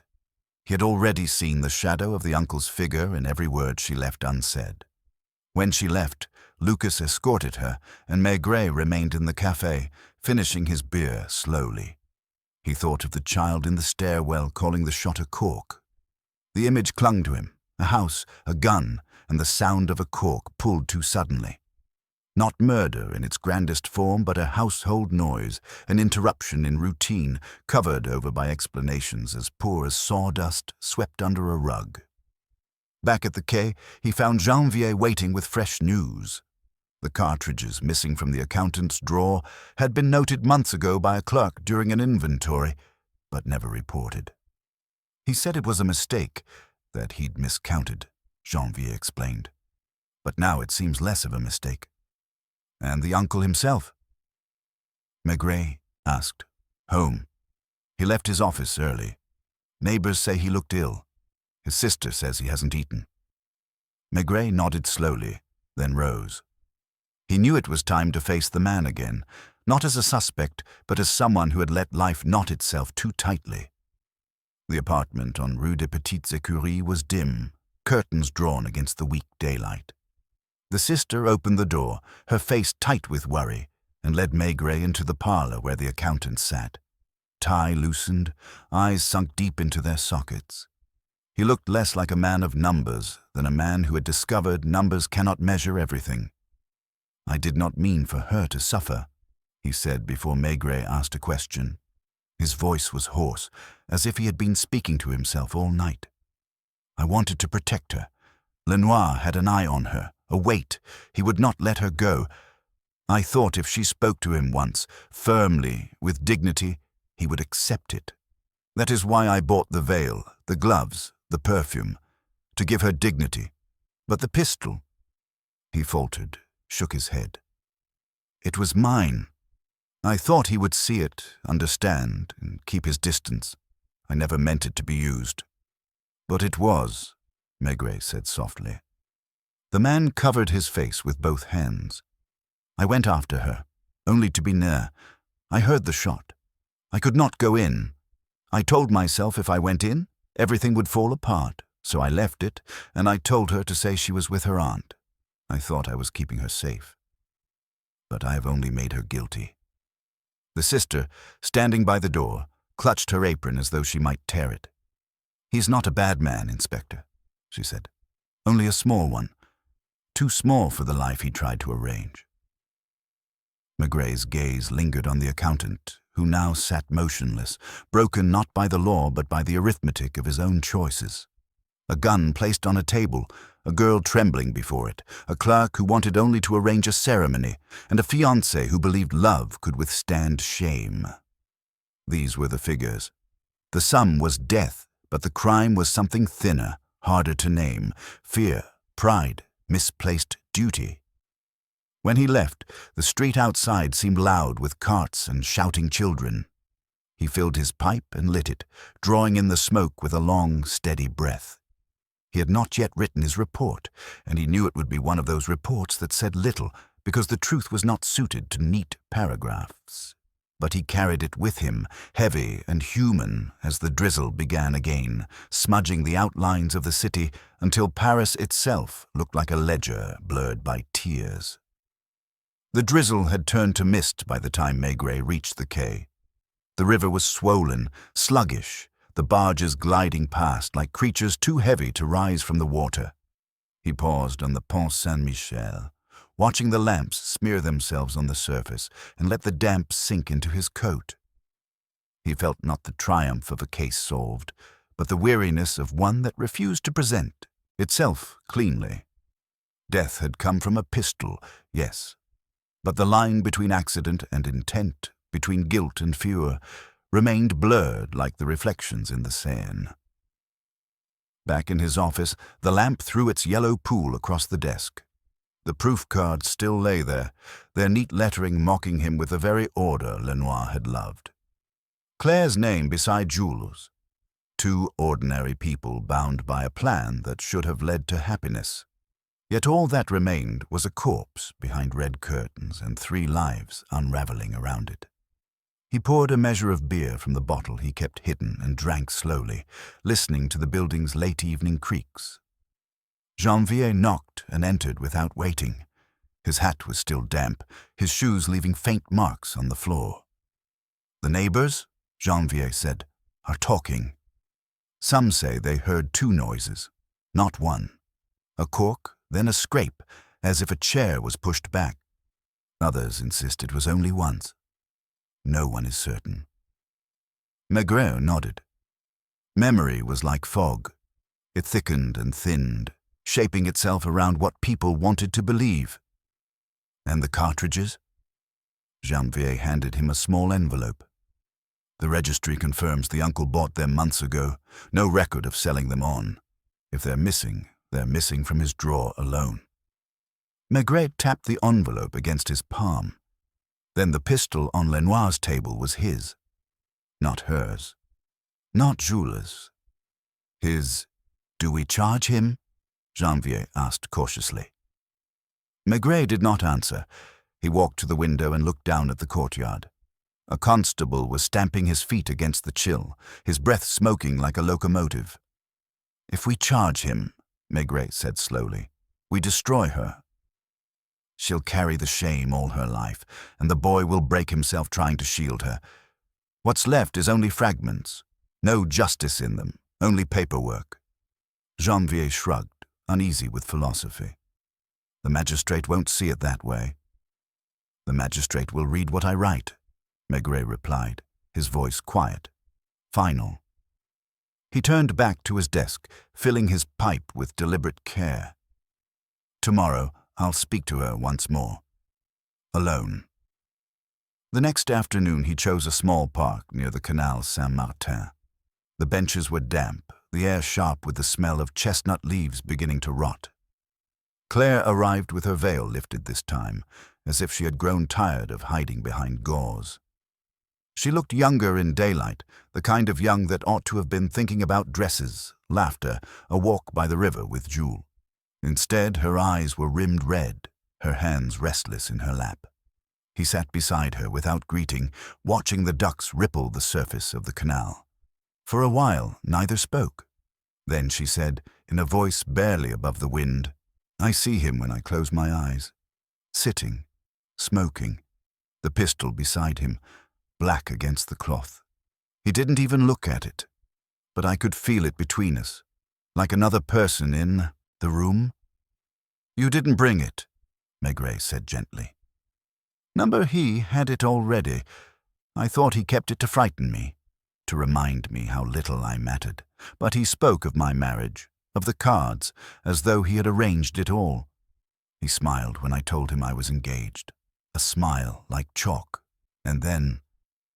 She pressed her hands together until the knuckles whitened. The sound came. My ears rang. He was on the bed. I didn't even know I'd moved. I don't remember touching it. Perhaps I didn't. Perhaps it was him. Perhaps he... I don't know. Her voice broke. She bent forward, sobbing into her hands. Maigret let her. He waited until the sobs slowed into shivers, until she had wiped her face with a handkerchief embroidered with violets. "You wanted to free yourself," he said softly. "But you carried your uncle's will with you. He placed the pistol there. He gave you the veil, the perfume, the story for your aunt. He made you act as though you were his clerk, writing figures in his ledger. But life is not a ledger, Claire." She looked at him with wet, bewildered eyes. "What will happen to me?" "You'll marry Jules," Maigret said. "You'll live in a small flat near his work, perhaps hear the scaffolding creak at night. You'll cook, you'll quarrel, you'll forget to close the curtains sometimes, and you'll think of this less and less, until one day it will only be a silence you carry, not a wound. That's what will happen." She shook her head. not in refusal but disbelief, as though such a future were too simple to be real. When she left, walking slowly along the canal, Maigret stayed on the bench a long while. He filled his pipe and watched the smoke curl upward, dissolving into the damp air. He thought of Lenoir, who had arranged the proof cards as neatly as he had arranged his death. A man who believed love could be filed like stationery. He thought of the uncle, too tidy for the world he lived in, trying to control it with rules until control itself became a weapon. And he thought of Claire and Jules, two young people caught in a pattern they had not drawn. That evening he returned once more to the house with the red curtains. Madame Pichard met him at the door, wringing her apron. "Will it end, Chief Inspector?" she asked, eyes wide with the hope of quiet. "It will end," he said. He climbed the stairs slowly. The ribbon still barred the door of number 12. He stood before it, pipe unlit, listening to the hush of the landing. The smell had faded, leaving only the faint trace of powder in the mirror's seam, the memory of violets that had once clung too strongly. The house was settling again, absorbing the story into its walls as it had absorbed countless others. He touched the door lightly with his hand, as though acknowledging the man who had once lived behind it, then turned and descended. On the first landing, the child with the cat appeared again, staring at him solemnly. "Is the house better now?" the boy asked. "Yes," Maigret said. "The house is better." The boy nodded, satisfied, and disappeared into the room where soup was cooking. Outside, night had come, soft and damp, the lamps glowing faintly in the mist. Maigret walked without haste toward the quay. He knew he would write a report, sparse, factual, leaving out more than it included. He would not write about the red curtains, or the perfume, or the child's word for the shot. He would not write about the way Claire's tears had looked like rain through her veil. Those belonged not to the law, but to human life, messy, unfiled, irreducible. He stopped at a café, ordered a calvados, and sat watching the rain bead on the glass. Cases did not always end with an arrest, nor with a neat confession. Sometimes they ended with a silence, a truth known but not spoken. He drank, letting the warmth spread through him, and thought of the girl walking beside the canal, the boy lifting stone at the scaffolding, and the man who had folded his life too tightly inside red curtains. When he rose, Paris was still breathing around him, wet streets, tired lights, the endless murmur of footsteps. He walked back toward the river, hat pulled low, pipe in his pocket, and let the city close around him once more, its secrets as ordinary and as complicated as the lives that carried them. The mist lingered into the following day, veiling the city so that even the bridges looked uncertain of their arches. At the Quai des Orfèvres, the corridors carried the subdued hum of typewriters, boots and voices clipped by duty. Maigret sat at his desk, the proof cards still resting in their tissue, though now their whiteness seemed heavier, like snow left to melt indoors. He had written only a few lines of his report: date, location, cause of death, but his pen stalled at the point where motive should have been written. He knew what had happened, yet he felt no single word would cover it. Accident, despair, interference, all applied, and yet none were true enough. A knock at the door broke his thoughts. It was Lucas, hat in hand, his expression carrying the mild exasperation of someone who has done his part and found only more questions. "I spoke again with the director at the stationery firm," Lucas said. Lenoir was exact, never late, always formal. But a week ago he asked for leave without explaining why. "Just 2 days," he said. The director thought nothing of it. But one of the secretaries told me he'd been spending his lunch hours writing notes, then tearing them up. She emptied his bin once. Small strips, careful, but enough to see a word repeated. Claire. Always Claire. Maigret nodded. He could see Lenoir bent over his desk, meticulous even in destruction, trying to make words fit the shape of a world that would not allow them. A man who wished to file his longing as neatly as he filed his invoices. "There's more," Lucas added. The printer confirmed he ordered an extra dozen cards, identical to the proofs, but with his own name added beneath in the corner as sponsor. He must have wanted to present himself as the one who arranged it all. A gesture of authority. Maigret drew in smoke from his pipe. Authority, yes. Lenoir's way of ensuring he remained essential, even in being left behind. He thanked Lucas and dismissed him with a glance. Alone again, he thought of the uncle, so precise in his denials, so eager to control appearances. He imagined him buying the perfume, pressing the umbrella into Claire's hands, instructing her to close the matter as one closes a ledger. He thought of Jules, his hands white with grit, ashamed of his poverty, yet willing to bear blame if blame would shield her. And above them all, the quiet presence of Lenoir, the clerk who folded his life behind red curtains and arranged his own end as if it were just another column of numbers. In the afternoon, he returned to Rue Saint-Denis. The house greeted him as before. Cabbage smells, damp plaster, footsteps muffled by the stairwell. Madame Pichard met him in the vestibule, her apron freshly laundered this time, as though she hoped cleanliness could erase memory. She offered him coffee, and he accepted, sitting in her small kitchen while she fussed with the pot. "They whisper, the tenants," she said after a while. "They say it was the girl, or the boy, or both. They say the police will come and take them away. Is it true?" Maigret stirred his coffee slowly, watching the swirl of grounds at the bottom. "The police do not always take people away, madame. Sometimes we listen, and sometimes we let the house return to quiet." Her face softened, relief mingling with doubt. "You mean it will end here?" "It has already ended," he said, though his tone left enough ambiguity to keep her cautious. When he left her, he climbed once more to the landing outside number 12. The ribbon still stretched across the door, but the smell had vanished, leaving only the faint tang of dust and old curtains. He stood there, listening to the silence, as though the walls might confess one last detail. Nothing came. The house had said what it needed. It had given him powder, perfume, and the echo of a shot mistaken for a cork. The rest belonged to people, not rooms. On his way down, he encountered Jules at the doorway, cap in hand, eyes shadowed. The young man looked as though he had not slept. "She sent me a note," he said abruptly, as if fearing silence would devour his courage. "Claire, she said you spoke to her. She's calmer now. She says she can still marry me. But tell me, do I have to carry this with her?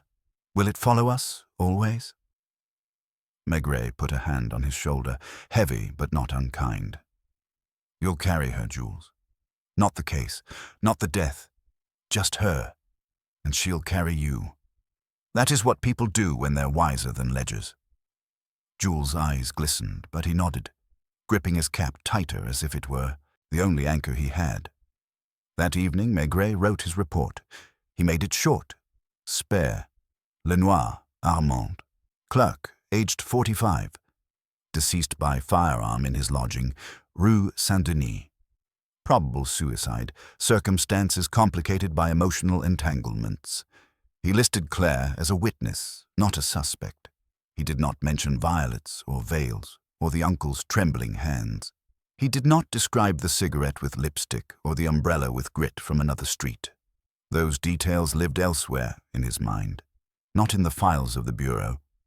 When the report was done, he walked to the bistro opposite the quay. He sat at his usual table, ordered beer, and watched the rain begin again outside. The patrons were ordinary, clerks, drivers, women with shopping bags. No one knew or cared about the man behind the red curtains. Life carried on, untroubled, as it always did. Maigret lit his pipe. He thought of the girl, of Jules, of the uncle sitting in his parlor with his tie too tight, of Madame Pichard stirring her soup, of the child calling a gunshot a cork. Each of them had given him pieces of the truth, not in statements, but in fragments of their lives. That was the work, listening to fragments until they formed a story. The beer was half gone when he let his gaze drift to the street. The lamps blurred in the wet glass, the umbrellas bobbed like dark mushrooms again. The city was the same as it had been before Lenoir died, before Claire wept, before an uncle mistook duty for salvation. The city absorbed it all, then went on breathing. He sat in the haze of smoke, weary but calm, and allowed himself the smallest sigh. The case would never be remembered as solved or unsolved. It would not be cited in reports or whispered about in courts. It would vanish into the folds of Paris, just another quiet tragedy swallowed by rain and stone. But for him it would remain. The red curtains, the perfume, the silence of a house listening too well. When he rose at last, the night had deepened. He paid for his beer, pulled on his coat, and stepped into the drizzle. The rain slicked his hat brim, the streetlights painted his boots gold for a moment before the puddles swallowed the color. He walked slowly, pipe glowing faintly, until the mist closed around him and the city claimed him again, one more figure in its endless ledger. The fog that had clung to Paris for days began to lift, as if the city itself were tired of keeping its secrets. Maigret walked once more along the embankment before turning back toward the Quai des Orfèvres. His report was already filed, stamped, tucked away in a drawer that would soon be forgotten. But the case itself, Lenoir, the red curtains, the girl with violets on her handkerchief, lingered in his mind like smoke that refuses to leave a closed room. The magistrate had accepted the word suicide, raising no questions that might disturb the fragile equilibrium of appearances. The uncle would continue to shuffle his ledgers, his tie neatly aligned, though he carried a new hollowness around his eyes. Jules would go on lifting stone, ashamed of his rough hands, but proud that they could hold Claire's. And Claire, she would walk more slowly for a while, veil lowered, learning to breathe again in a world where curtains might be left open.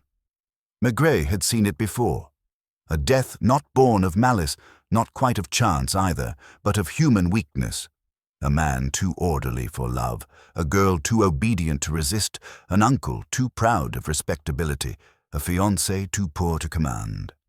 No villain, no grand crime, only ordinary people entangled until something broke.